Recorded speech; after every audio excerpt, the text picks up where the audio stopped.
tax cuts. We have a list of some of them here. Let's take a look. Extending the 2017 tax cuts, further slashing the corporate rate, lifting the cap on deductions for state and local taxes, eliminating taxes on tips, overtime and Social Security benefits, and so on. The estimated price of this to the tune of $9 trillion.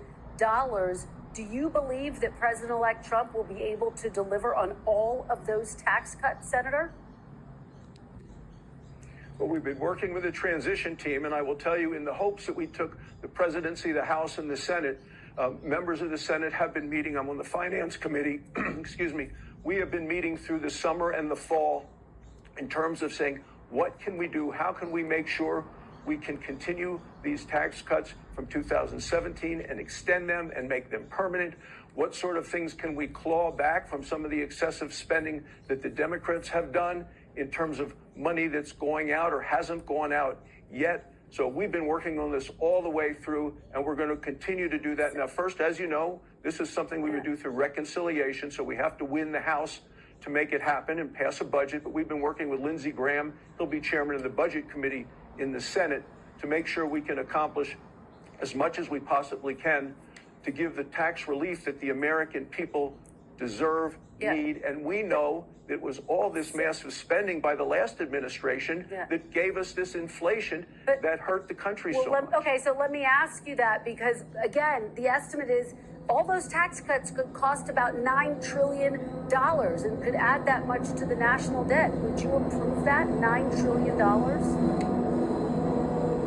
What we know is when we cut taxes last time, the amount of money coming into the Treasury actually went up. It stimulated the economy. Less burden on businesses, less burden on families and individuals. What we also know is that government spending went up more. Our problem is not that we're taxed too little, is that as a nation, we spend too much. The government is too big. We spend too much. But Senator, and I think that's a message coming out of this election. Yeah. Just to be clear, though, so you're saying, yes, you are okay adding to the national debt, just to be very clear.